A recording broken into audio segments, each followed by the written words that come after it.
Hey everybody, and welcome back to Movie Howl. This time, Joe and I will be discussing Tenet at the request of one of our friends. It is a very puzzling movie, and they wanted our take on it. So that's what we're going to be talking about. And I think this time we're going to go with maybe kind of heavy spoilers. This movie's been out for quite a while. I'm not sure if it's worth trying to save too much of it, and I'm not sure that anything you find out is really going to make any of it more understandable. That's fair. I think to understand this movie, no matter what, you're going to have to watch it multiple times. Yeah. Christopher Nolan is a very unique director. He has brought that uniqueness to several projects in Hollywood. And this is one of those. It's a unique movie. I just have my questions whether or not it's a good movie itself. There are good performances in it. People that I enjoyed watching. You've got John David Washington, who plays the lead in this movie. But the problem is this lead doesn't have a name. There's no name for this character. He is just the protagonist of the story. And they call him the protagonist. Yeah. I'm curious as to what made our director, what made him choose that instead of just giving this character a name like every other movie that we watch, and characters play a character named such and such. I didn't understand that choice, but I did enjoy him in it. I thought he did an okay job. I don't think it was over the top, Oscar worthy or anything, but he did an okay job for what he was supposed to be in this movie. A couple other people, we've got Robert Pattinson, who was in this, playing the character Neil. Yeah. And just Neil, no last name, which is fine. I don't need that. I've been surprised. I know my first introduction to him would have been in movies that I never actually watched, and that's the Sparkly Vampire Twilight series. But everything I've personally watched him in, I've kind of enjoyed him. I think he's a good actor. A movie that I know you and I have discussed wanting to watch, if not watch and review, was The Lighthouse that came out recently with him and another, well, I can't say another, but a very unique actor in his own right, and that's Willem Dafoe. Yeah. Yeah. Very unique. That's generous. Thank you. But I really enjoyed him in this movie. I've enjoyed him in some of the other things I've watched him in. I'm looking forward to him playing Batman. Yes, I am too. I was wondering if you were going to bring that up because I loved that trailer. I don't typically watch trailers multiple times, but this one I've watched multiple times because there are so many little things to get, like where his hideout is when he's riding that motorcycle back, where who he's talking to, who's taping up that guy's head. There's little things, little Easter eggs. I don't really want to call them that, but that's I guess what they are. Little hints as to what's going on, and I just really have an appetite for another Batman movie. Yeah, I agree with that. I'm looking forward to it. He was good in another movie that we watched but didn't review, and that was The Lost City of Z. Or at least I watched. I don't know if did we watch it? No, I don't think I've seen that one. Okay. I watched it, and I think I just told you about it. It was on Amazon. I think Amazon produced it. And that was a very interesting movie. I actually liked it a lot. That was fun. But he's been in a bunch of stuff. Fun actor. Kenneth Branagh is in this. He plays, if we have John David Washington as the protagonist, Kenneth Branagh is playing your antagonist. He is the villain of the movie. He plays a good villain. He is a good villain. Yeah, he has a good look to him. Just he conveys menace well, just through his body language. Yeah, his demeanor. He's a natural at it. I kind of wonder sometimes. I don't like to watch a lot of behind the scenes stuff, but I do wonder what he's like in person. In real, is he just like that normally, or is he? Is he like a happy-go-lucky kind of guy? Like, if you watch The Americans, I'm not sure if you're ever into that show, but the character of Philip is played by Matthew Rhys. Okay. And in The Americans, he is a Soviet spy in the U.S. who's been here for a long time. He's had kids here. He's part of this long-term plan to infiltrate the U.S. in a fundamental sort of way, to have, actual natural-born Soviet spies eventually and all this stuff. That might be a spoiler for something that happens in one of the later seasons in the show, but he's really intimidating in certain scenes, and he gives incredible performances. And the first time I saw him in an interview, I didn't realize that he was British, but he was speaking with a British accent, and he was really like happy-go-lucky and super high energy, like Doc Brown level energy. Okay. And I just never would have expected it from the guy playing this, low energy. Well, not exactly low energy, but a very sort of meticulous character. Maybe reserved. Yeah. Yeah, this movie Tenet.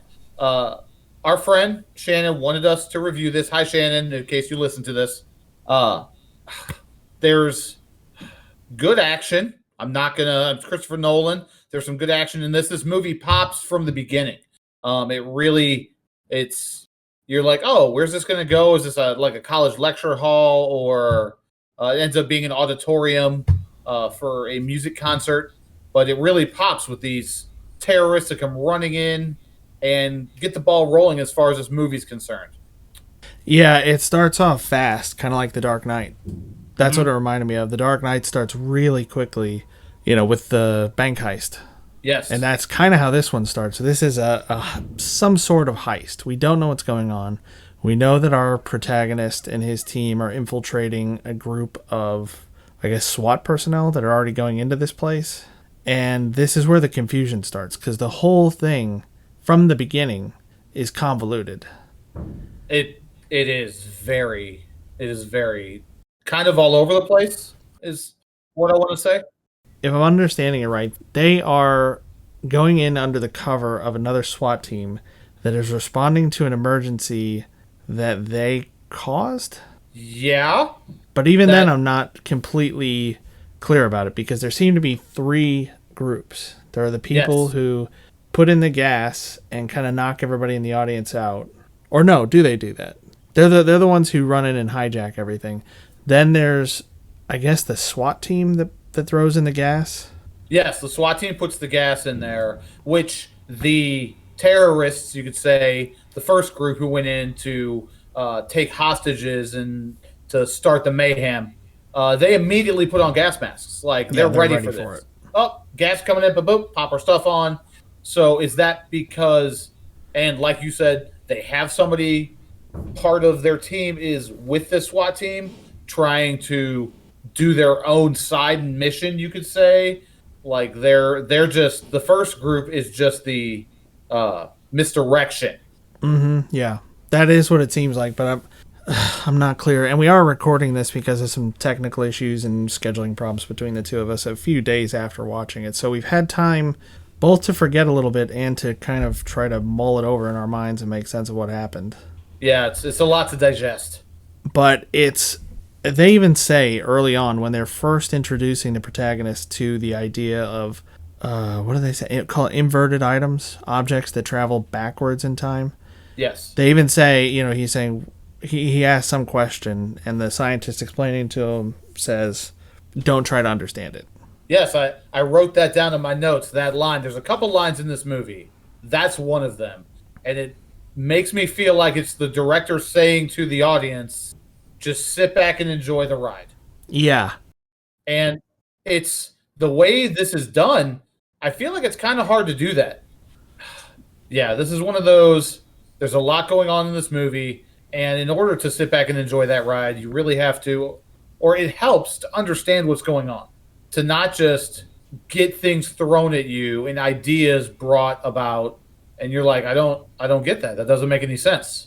And there's kind of a lot of that. And one of the things that happens in this movie is our main character, the protagonist, it's almost like we're living it through him, in the fact that he just kind of has to suck it up and understand it, or not understand it and deal with it. Like, well, this is happening now, so I guess some things go backwards. And he doesn't understand how it works. He doesn't understand what's going on with it, but he still has a job to do. And so he has to figure out, how best to do my job now that these extra factors are in play. Yeah. It's interesting how quickly, now that you're saying that, how quickly he accepts things. Because the scene that brings him into not just the movie, but into the Tenet thing, because Yes, Tenet is just a word, like they say in the preview or in the trailer. That's all they give you. They just say that word. The guy's like, "All I have is a word. It can open doors, but they're not all good or whatever." right. But they capture him. Whoever it is that's supposed to be capturing him, I guess the people who are the ones who initially broke into the opera house and started taking people hostage, and they torture him for some period of time in like a train yard. Well, there are trains running around, so I guess there are no people on those trains that are seeing this, like no conductors, nobody watching anything. But That's what I thought. When the train rolls by, like he waits specifically until the train's about to go by, and then like starts working on him again. And I'm yeah, like, it's like I wonder what this bloody man tied to a chair is doing out here with these three guys standing around him and this table with tools on it. Oh well, they're not doing anything wrong. I'll just leave them here in the middle of our train yard where they're probably definitely not supposed to be. yeah, they're not committing any felonies on our property. I'm sure it's fine. So your better understanding is it's one of those, they own the train yard maybe, and that's just where they go to do some work. I don't know. It's like they say, don't try to understand it. Yeah, but they bring him in after that. He dies. He takes a poison pill and he wakes up. He's told that he's been brought back to this hospital. They've reconstructed his mouth. Whatever. They tell him all this stuff. The guy's like, "Oh, the guy ripped out all my teeth. I thought I was dead. That wasn't even a poison pill." Or, he's questioning the nature of everything he's just gone through, like you would. He's less angry about it than most people would be, but he just woke up, so we'll give him that. But then the guy tells him, well, now we've got this new job for you to do. He's like, "No, I'm not doing that." And he's like, "Yeah, you will." And he's like, "Yeah, I will." He does a drinker. He's like, "Nah, it'll be fine." Right? And he's very accepting of all this kind of really crazy shit that goes on. yeah. Like, imagine how you would react to walking into a room and somebody shows you them picking up an object, but backwards. Instead of them dropping it, it's flying up into their hand. And then you go and you do that, and you're like, well, I don't know any magic tricks or sleight of hand, so this is really weird. But to just go with that and be like, oh, I guess my gun catches bullets now. Like, oh, that's how it started. He didn't even do the table, drop something, but it's really it. You already dropped it. Now you're just reversing that. Right. To pick it up, you have to have dropped it, or however she says it. Uh-huh. She gives him an unloaded gun, and then here, go shoot that wall. Oh, you're catching the bullet. What? Like, I feel like that's more of a head scratcher than just, oh, well, okay, I guess this is what's happening now. Yeah. And in the first scene, the first hint that something screwy is somebody shoots at him, at the protagonist in that auditorium, and the bullet travels out of the wood behind him and back into the gun, which makes me wonder if that's... What's the tactical advantage of that? What is better about a gun where the bullet shoots out of a set point in the wall back to you as opposed to one that you shoot out of your gun towards the wall? Why would anybody want that in the first place? Or is that just a consequence of some of these people being inverted or whatever else is happening? Oh, man, I really wish I had an answer for that, because I don't. There were some things like when you fight, but you're fighting backwards, and the driving, just some things that go on. The scene at the very end where there's different groups that are trying to infiltrate this area, but one is doing it from the future, coming backwards through it, while the other team is going from our time and moving forward through time like they're supposed to be. How having both those actions going on at the same time is beneficial was explained sketchily at best. Like, there was no, like, he said something about, having, when they're in the briefing for that particular thing, that mission, well, they already have the benefit of our having done this already. Yeah. The team that's going backward, we have the benefit, those of us going forward, of what they've already done or whatever. Like, that doesn't make any sense, because if they're inverting them and then sending them back, does that mean they then have to go back forward and be... Is it the same team both times? Like, the team that goes... different teams. Yeah, they made it seem like it was two different teams, but... Right. Yeah, is it time travel? Or is it not? I mean, we're not even really reviewing the movie anymore. We're just talking about the concepts. Yeah, it's But it's so screwy. it is. It was just one of the other concepts in this is it is kind of like a time travel, but you're traveling backwards through time, and they never explained anything as far as how aging works with that. When you travel backwards through time, do you de-age, or do you just continue to age normally while you're moving backwards through time? I honestly hadn't even thought about that. Now, and I had neither, but now saying it out loud, I feel like it's you would moving backwards through time. So if you went back to your normal time, or however that works, by going through the machine again, and there's a machine that does this, that can reverse you, make whatever you're doing inverted, is how they put it. Yeah, and so from the perspective of the people who are inverted, they are doing things normally, I think. But yeah, from the perspective of the people who are inverted, they're just doing whatever it is they're doing. They're walking into a room or walking out of something. But from everybody else's perspective, I guess they're supposed to be running or walking backward. Yeah, so in the scene where they're carrying Kat on a stretcher out of a container, and they're all inverted, and they're going for the other inverter so they can try to save her, they're running out with a woman on a stretcher. But does that mean the rest of the world that's not inverted is seeing a couple guys running backwards with a woman on a stretcher into a storage container that then gets shipped off to wherever it is they came from? Because that's how they went from where they were with one of the inverters back to the past where another inverter was. Like right. During a time where they could get into it, they found a shipping container that was going to go there that apparently was empty because they were able to just take over the whole thing and camp out in it for a week. Yep. And they are unshipped back to wherever it was they needed to be. This movie. Also, we need to address, Kat is like 9 feet tall. I don't know how tall. A small lady. No, I don't know how tall John David Washington is. But she makes him look so short in some scene. Like when they have them, there are scenes where they look normal, and then there are scenes, I don't know if it's the camera angle or what, where she looks like she's about 3 feet taller than everybody else around. Yeah, I mean, I figured like there's camera tricks to make that better, but and maybe they just forgot to do them every once in a while. It had to have been on purpose, right? Like this is a pretty, I feel like he knows what he's doing as far as a director is concerned. Mm-hmm. Let's find out. Yeah, when I type in John David Washington, it auto finishes with height. She's 6'3". He's 5'9". She's 6 inches taller than him. So it's not that bad. But then there are scenes where he's walking next to Robert Pattinson, and Google, for whatever reason, is volunteering the information that Robert Pattinson is 6'1". Oh, maybe it's because she's wearing heels. It must be because she's wearing heels, and it must be because of camera tricks. But she just looks super tall. Like, we watched a little parody of this movie after the movie, and they even included a scene where he helps her out of a car or off of a boat or something like that, and when she straightens up, he's up to her waist. Right? That was good. But I like her. Or I was recognizing her and stuff, and I think you were looking it up and confirming it. But she was in... Yeah, you had mentioned... she was in Guardians 2. She was the leader of that gold people, whatever they were supposed to be. I don't know if that's a class of people that's gold or a species. Aisha is what it looks like. The name of that character is. Yeah.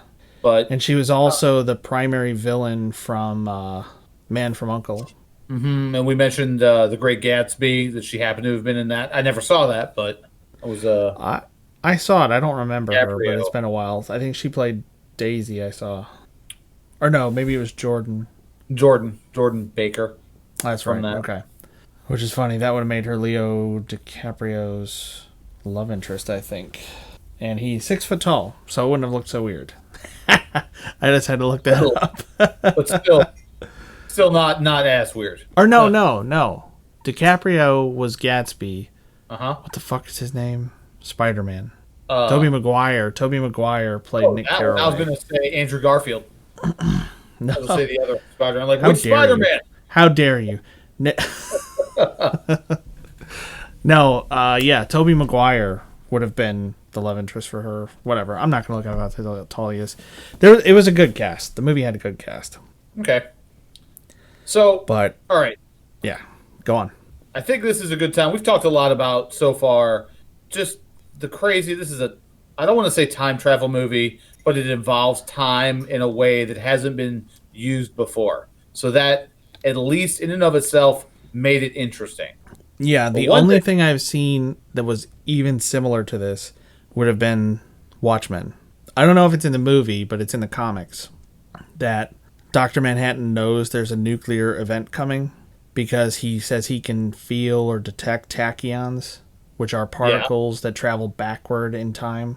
And that's the only other piece of sci-fi I've ever heard reference that. okay.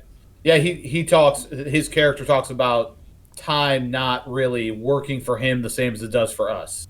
That he's experiencing multiple, all time, all at one time, Right. which is interesting in and of itself. But there's a couple of dynamics in this movie. There's the dynamic between the protagonist, and Kat. There's the dynamic between Kat and Sergey. I don't think that's right. Sator, Yeah, Seder. the bad guy. There's the dynamic between the protagonist and Neil, Robert Pattinson's character, all of which are good. And I think we're going to go with after this word from our sponsor, we'll be right back to talk about this. All right, so depending on what format or platform you're listening to us on, there might have been a commercial break there. Otherwise, just know that we took a break. But I think that might have been good because we were kind of talking in circles, kind of like the movie. Kind of like the movie. So, as I said, I want to talk about some of the relationships in this movie. Firstly, I would like to talk about Kat and I just feel like I'm going to get it wrong, Sater. Yeah. So, my understanding of this is that he's holding something over her, like she tried to screw him out of a painting or money for a painting, some sort of thing, because she's an art appraiser, and she can verify what is, if it's an actual original or if it's a reproduction and the value of it, kind of thing. That's what she does. Mm-hmm. And she did something. Maybe I just missed it. Could be one of those. Watch it again, you'll really get it. But kind of missed exactly what that was. But some shady thing that she did. Now he is holding their son. Yeah, so kind of like a bargaining chip, yeah. Yes. So my understanding was that Sater had bought, and I'm sure we're pronouncing his name wrong, but I don't remember how it was supposed to be. But Sater was buying a painting for a couple million. It was like 3 million, something like that. Like it was in the low millions, which is a big deal. But even she was like, we spend that much when we go on vacation. She was like, the money's not a big deal. But she had appraised it and said that it was genuine, but it turned out it was a fake, like a really good forgery. And then protagonist shows up with either another forgery or the real thing that he had gotten from Crosby as his in, because Crosby is part of Tenet, I guess. And that was the way that they met. He was having her appraise this, and she's like, oh, that's weird. My husband bought that exact painting, a while ago, and now he's using that as a bargaining chip. Because I guess it's that if she tries to leave or divorce him in a public way, he'll release the information that she authenticated a forgery. I guess. So I guess her reputation is at stake, because I know part of what they're trying to do when they break into that vault is find that painting, or something they're supposed to do for her is destroy that painting. Yeah, that was definitely what she was going for. It was weird because, like, I understand your reputation and as far as what you do, but is that worth your son? Right. Or if you're that wealthy and you divorce this guy, does your reputation even matter? You know what I mean? Do you get enough in alimony or a divorce settlement or whatever that you're fine anyway? You don't need to work. You don't need to go back into that field. It was, I don't know, like you're saying, maybe it was just something we need to watch again, and we'd understand it if we were paying closer attention. But I agree that the hold he has over her is not totally clear, apart from the son. He definitely uses the son. You know, he has these power plays with the son. He sends him off to go on some trip without her that she promised she would go with him for. She wants to be a good mom. She loves the son, but, you know, Sater knows that that's the only thing keeping her around. And he's just like a really greedy, possessive kind of person that everything he has is his, and he'd rather burn it to the ground than see anybody else have it. Right. If he can't have her, nobody else can. Right. So go on. More relationships, or was that the main? No, well, first, as far as their relationship, I know this.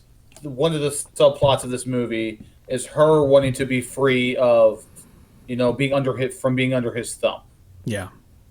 One of the things that she does in this, or that she explains as she's monologuing, is there was a time when she almost felt happy. She like tried to make it work. Maybe I can rekindle what was there originally.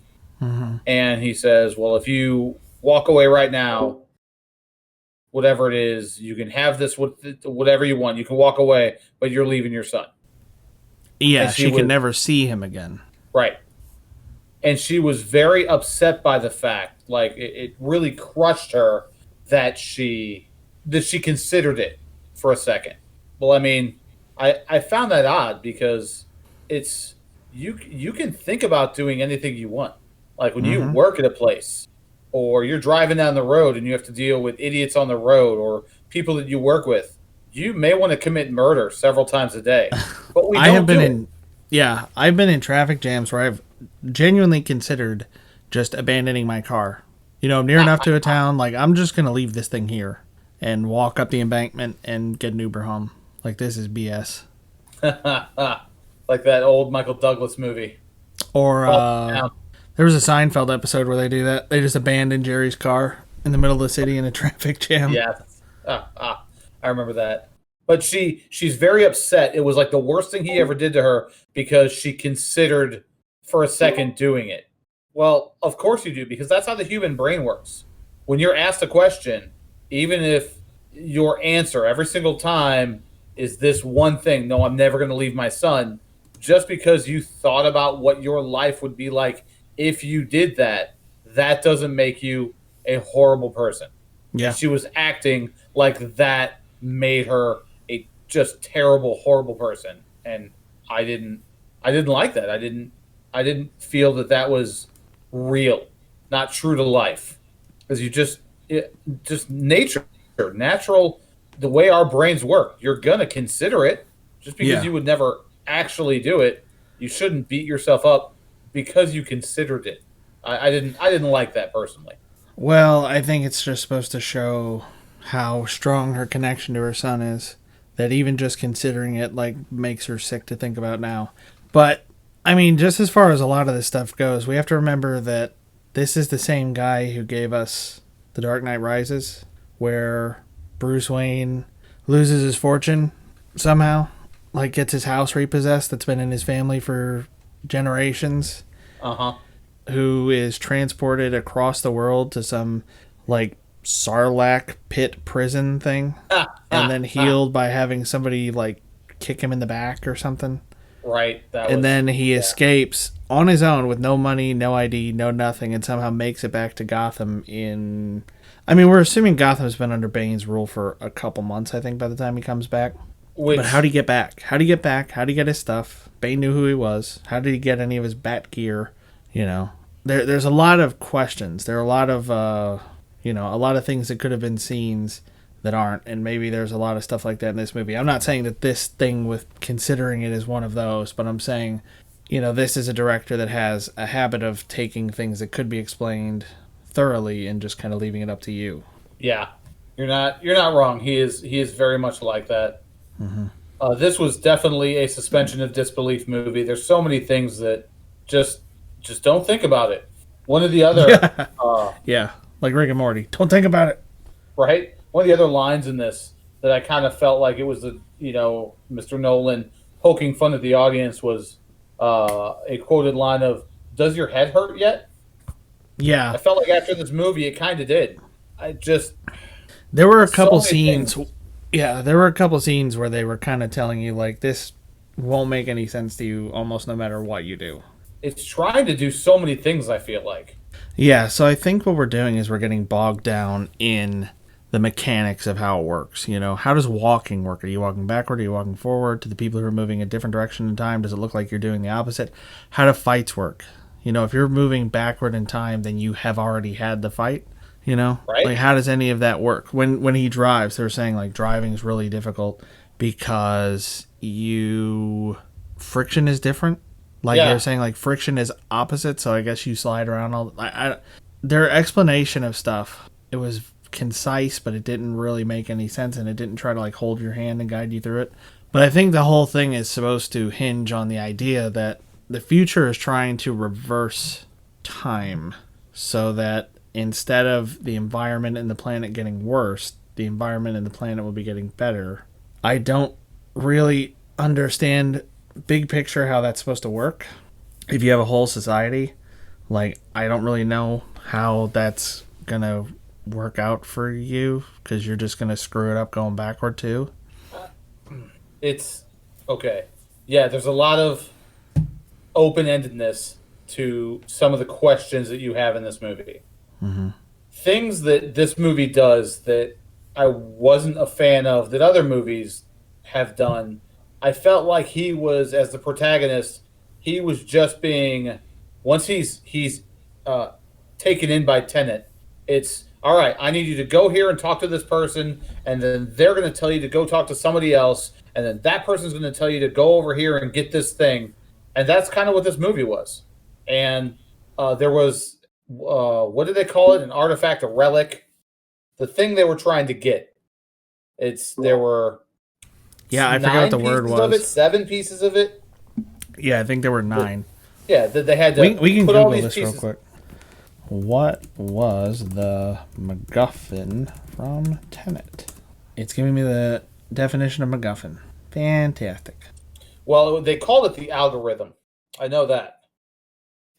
So they're sending him around to do these things, to talk to these people, to go from point A to point B, to get the algorithm, as they say. And there's 9 pieces of it that whoever came up with this originally, they broke it apart. Sent it, tried to hide it in different areas of the world so that it could never be brought together and used in the way in which the bad guy Sator in this wants to use it. The same thing pops into my head that pops into my head for a lot of movies with a thing that if you bring all the pieces of it together, it can it's going to be a huge weapon, or it's going to cause the world to end, whatever it is. Why wouldn't they just destroy it? Yeah, that was what I was wondering too.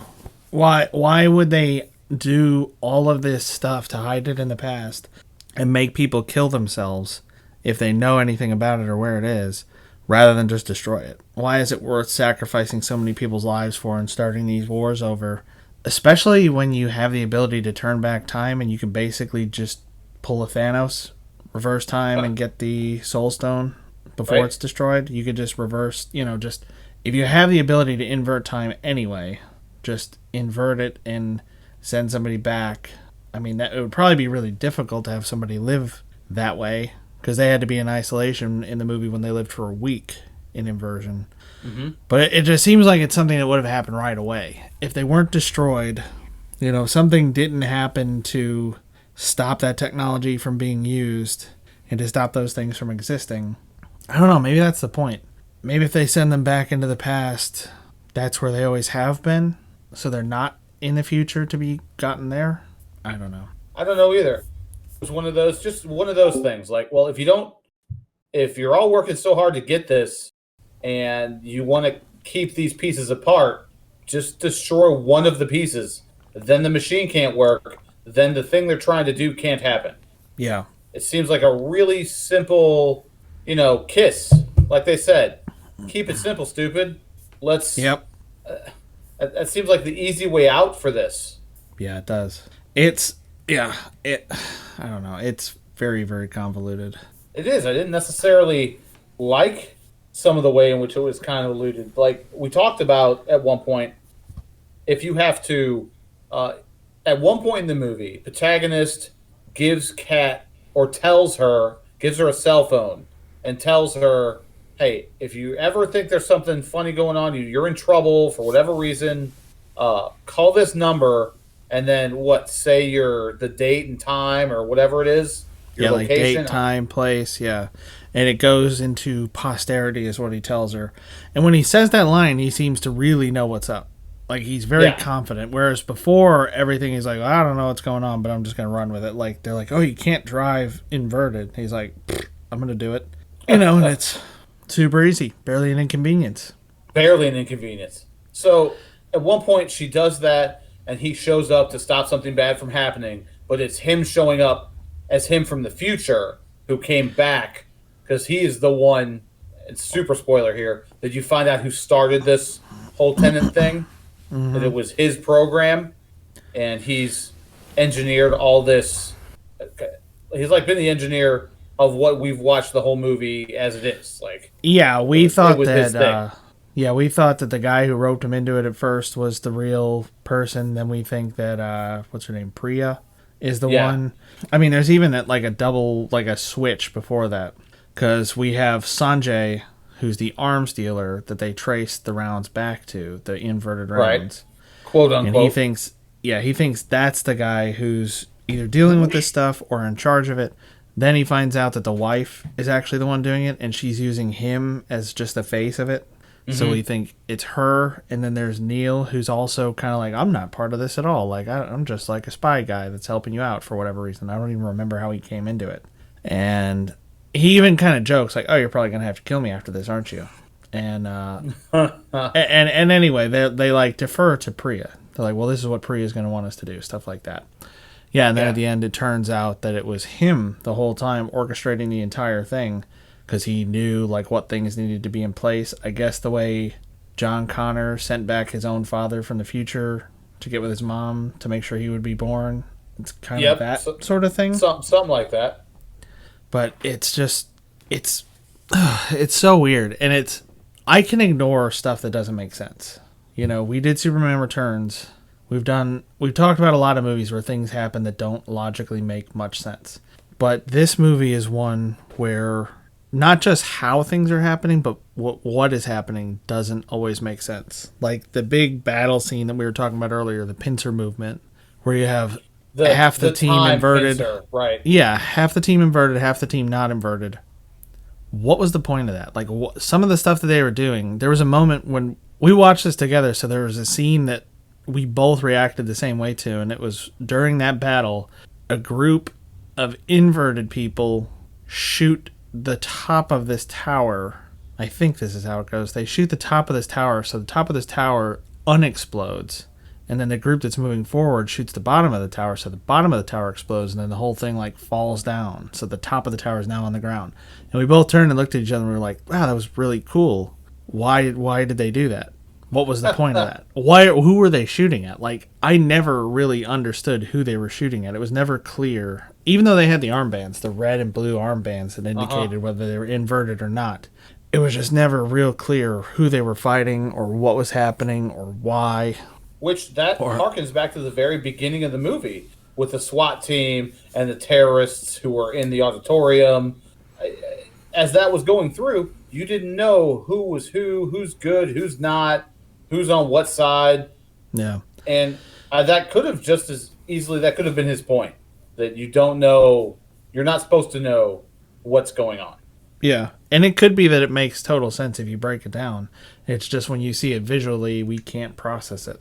You know what I mean? Yeah. If you were to like write down every event that happened and be like, oh, now I can see why they did this and why they did that. Maybe in a book it would make sense, you know, and the inverted group shot the bottom of the tower for this reason, and the normal group shot it for that reason. Like, then it might make sense. But just on first viewing, I didn't really look up any other reviews on this or anything. I saw what it was rated on, like Rotten Tomatoes and things like that. But I did see one article that I didn't really bother reading, but it said something about that they had watched it twice, and they're like, "Is this a good idea? Like, does this help you understand it?" And they're like, "Short answer, no. Long answer, and like, there's the article." Nah. So they were saying, Okay. in a one-word thing, they were saying, "Nah, it doesn't really help to watch it again." But the reason I didn't read the whole thing was I don't want my opinion to be influenced. Yeah. And so I think we're mostly done griping about it. The big gripe is it doesn't make a lot of sense. I think there are a lot of pros with this movie though too. I really like the standout thing for me is the main guy, John David Washington. I really like him.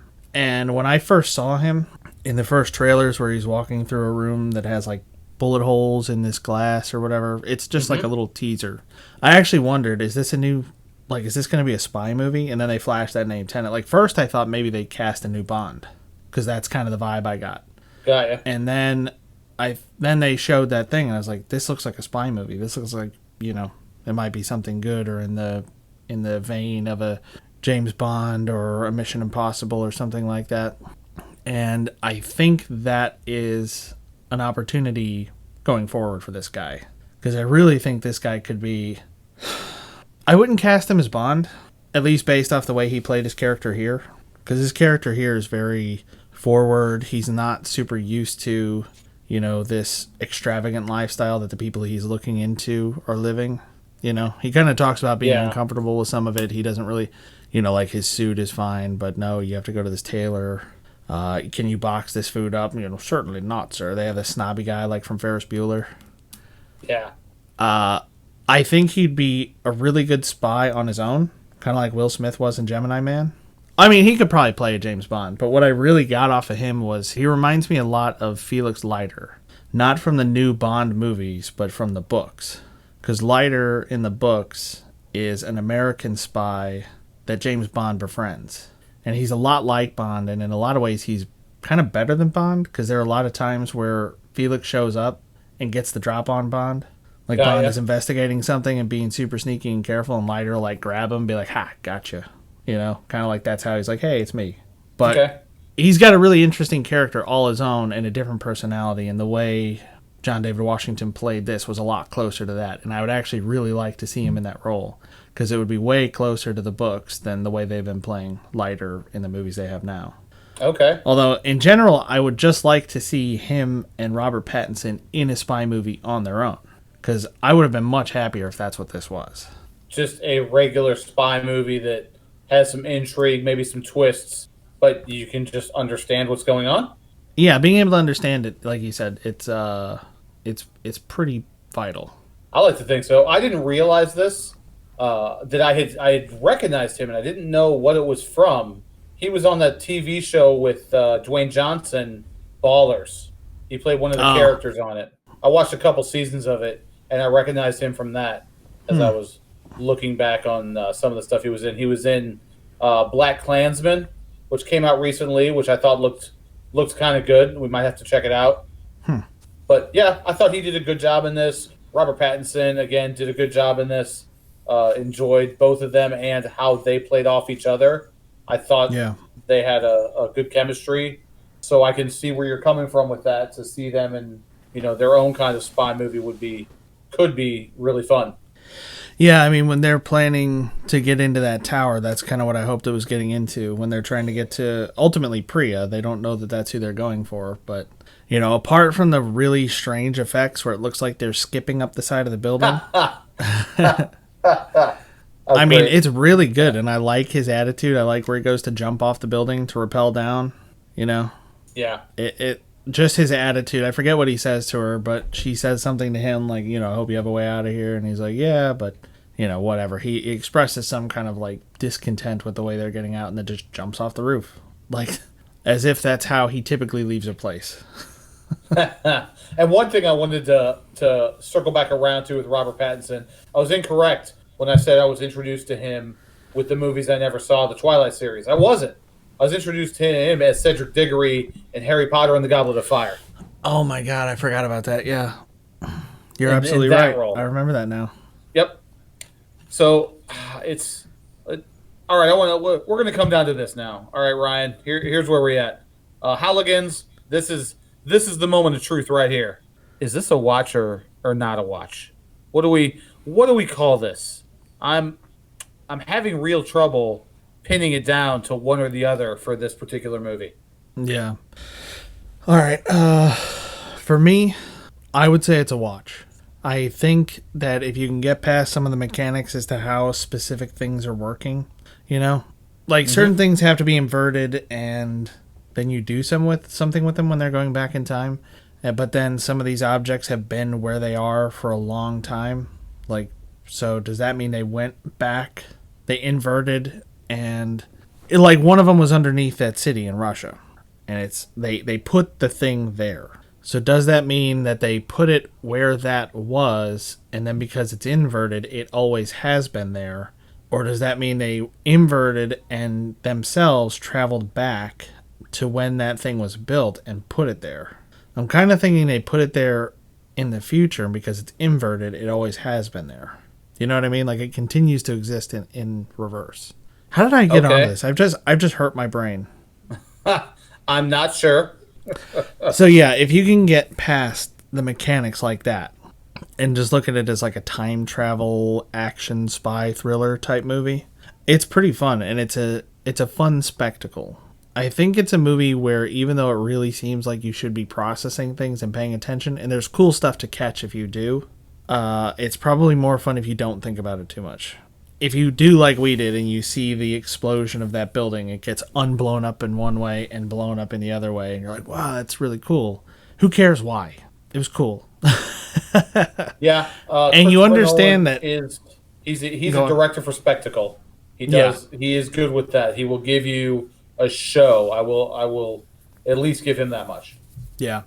And honestly, I just really like I love John David Washington's performance. I don't recognize him from anything else. I'm looking at the list of movies he's been in, but he was really, really good in this. Robert Pattinson was really good in it. It gives me a lot of hope for the new Batman. You know, I've been hearing there's like production issues and stuff like that, but I have faith. You know, I think Ben Affleck Batman wasn't bad. Batfleck was decent. Yep. Batman will be all Batman. right. That's Batman. That's trademark. We're getting that Yep. right now. Copyright that. They're Please. gonna have to pay us for that. But I think the performances and the relationships between the people, the complexity of it, is enough to win me over. I mean, again, we talked to it's a relatively small cast of primary characters, and we really don't know a lot of people that they're connected to that the story can be told through, but we still know a lot about them. Like we know the protagonist's personality. Even though we never find out anything about his past, we don't know what government agency he was working for before. We don't really know what kind of missions he was on before. We don't know anything about the people he served with.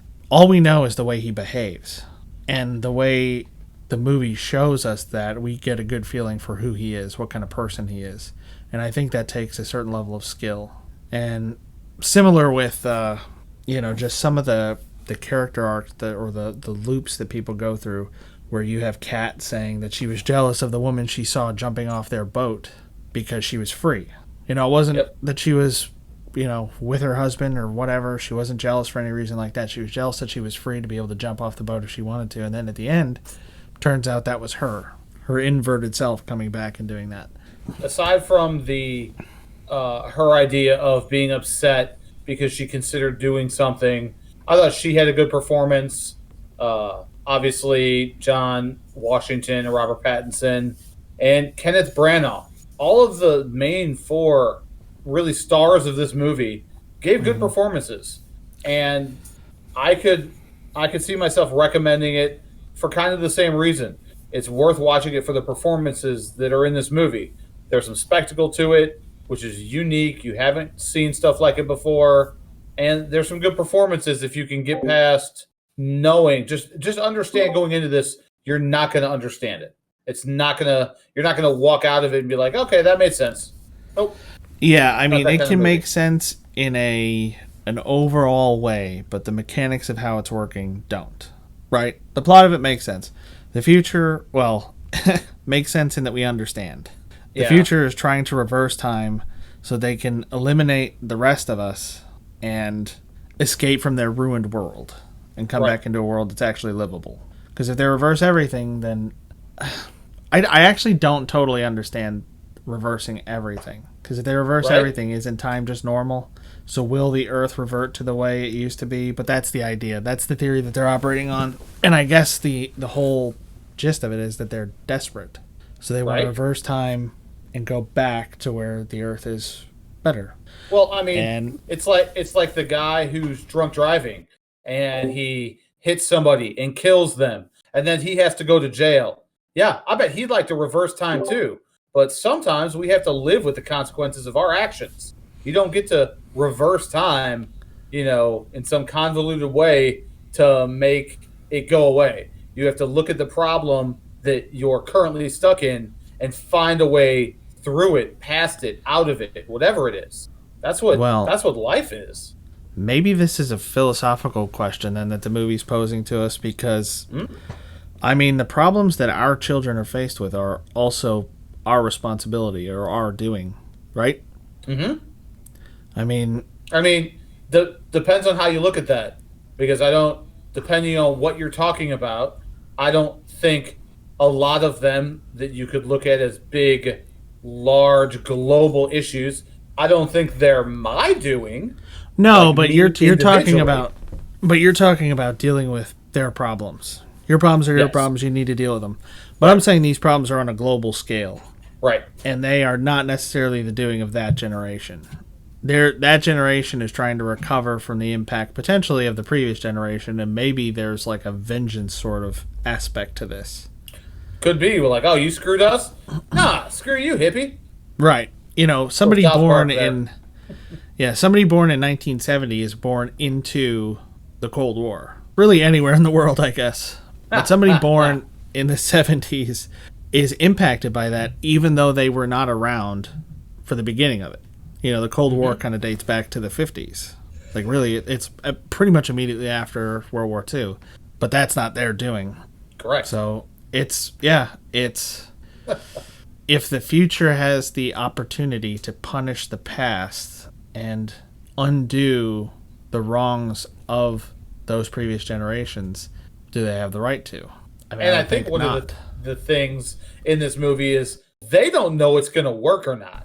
Yeah, they're kind of willing to roll the dice on it. That was the thing. They were saying, does that even work? If you destroy, if you completely screw up time to where your ancestors are gone, are you gone? And the scientist, that initial scientist, I think it was the one who said, well, they're convinced that it'll be all right. They're convinced that this grandfather paradox isn't going to be a problem for them. I did enjoy one thing that in Avengers, not Infinity War, Endgame. So when they go to talk to Tony Stark about this whole time travel thing and what they want to do, and he's like, "Did you just quote Back to the Future to me? Are you?" And I felt like they did a little bit of that in here. That they threw out that old trope of as long as you don't you can't interact with your, you can't touch your self. former self or whatever. Yeah, Right.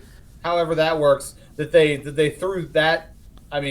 Basically movie trope in there, since time travel is not like a real thing except for the normal moving forward in time as we do.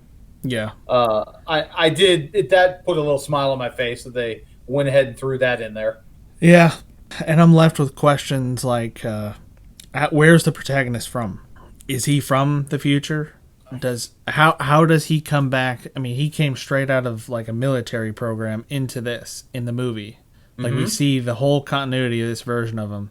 At what point does he become the ringleader that brings himself into it? How does that work? Right? And Has he always engineered himself to be in it? And if so, how does that work? These are the things we're not supposed to think about. I need to stop talking about it. But we do find out. Literally know nothing about this character. He's the star of the movie, and you have literally zero. You don't know what his motivations are. You don't know why he gets out of bed in the morning. Yeah, we don't even know what country he's from, except that he has an American accent. Yes, we know literally nothing about this character, and he just we know he just goes along with it. Yeah. He's like one of those animals that performed a household function in the Flintstones. I expect him to just look towards the camera and be like, wow, it's a living. They're like, hey, we just yanked all your teeth out and did the, killed you. But now you're going to go work for this group. And he's like, nah. And they're like, yeah, He's like, well, all right, I guess that pays the bills.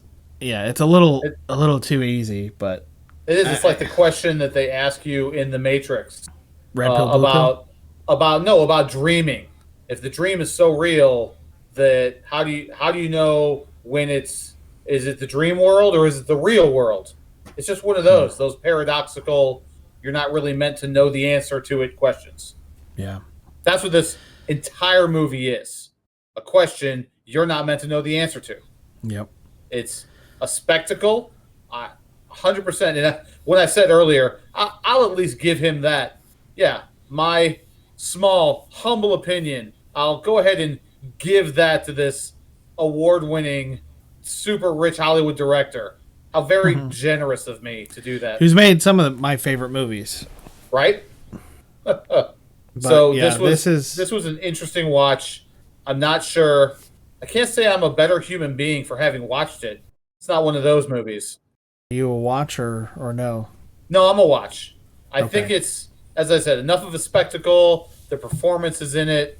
And you know what? Sometimes it's okay to be confused or to have questions at the end of the movie that you watch. I don't know if, I mean, there's so many in this that I wasn't a fan of that aspect of it. I don't mind ending a movie and having a few questions. But this level was, if you miss it, you're not going to be missing a lot. Nothing life changing. Yeah, absolutely. You're not going to watch this and then be like, you know what? I'm really gonna start changing who I am. I'm gonna really be the person I wanted to be. Now, this ain't that movie. So, I do think that they at least avoided this being compared to the Terminator, because that's the other way it could have gone. If it was just they discovered time travel, and there's a magical thing that they need to find so that they can all travel back in time, or they can reverse time like they're doing. I mean, it could have just been that. Yeah. The future is coming back because these things were brought back and left in the past. And if they get it, they can reverse the flow of time, wipe out all of us, and have an Earth that improves over time instead of one that gets worse over time. They could have done that and just had people pop in Terminator style. But then we would be talking about that. We wouldn't be saying like it's this really bizarre spectacle and it's fun to watch and like to see, I see how they did that. This thing that was happening at this point that we didn't understand is actually because this thing 20 minutes later in the movie happened and they were going in the inverse and now we're seeing that side of it. That we wouldn't have gotten that. And we would have been saying, well, this is a Terminator ripoff. Yep. No, this was very unique. The ideas in it, I mean, I guess I can understand why it took him so long to write this movie. Yeah, because that's the thing that makes me think it probably does make sense. If you're able to break it down, maybe there's some stuff edited out that would have made it make more sense, kind of like Batman versus Superman, where a lot of stuff was edited out in the theatrical version that would have made it make more sense. So we'll have to see if there's like a director's cut or an ultimate edition or whatever that maybe has more content. We might get more information on it. Or a director's commentary. A director's commentary would really help, actually. How about no? Unless he's just like, lol, I don't know. No, I'm good.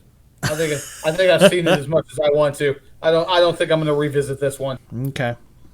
Now, if you find anything out, feel free to share it with me. But otherwise, no, I am totally good on Tenet again.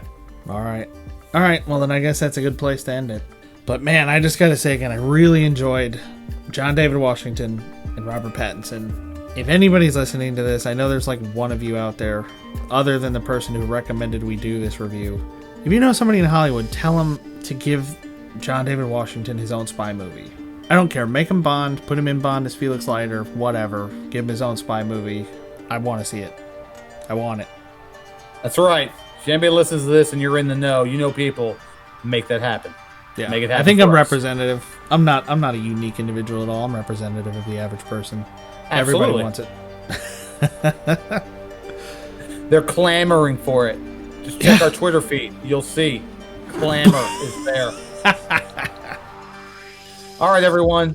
Thank you once again for tuning in to another edition of Movie Howl with Ryan, with Joe, with a confusing and spectacle-filled movie that was Tenet.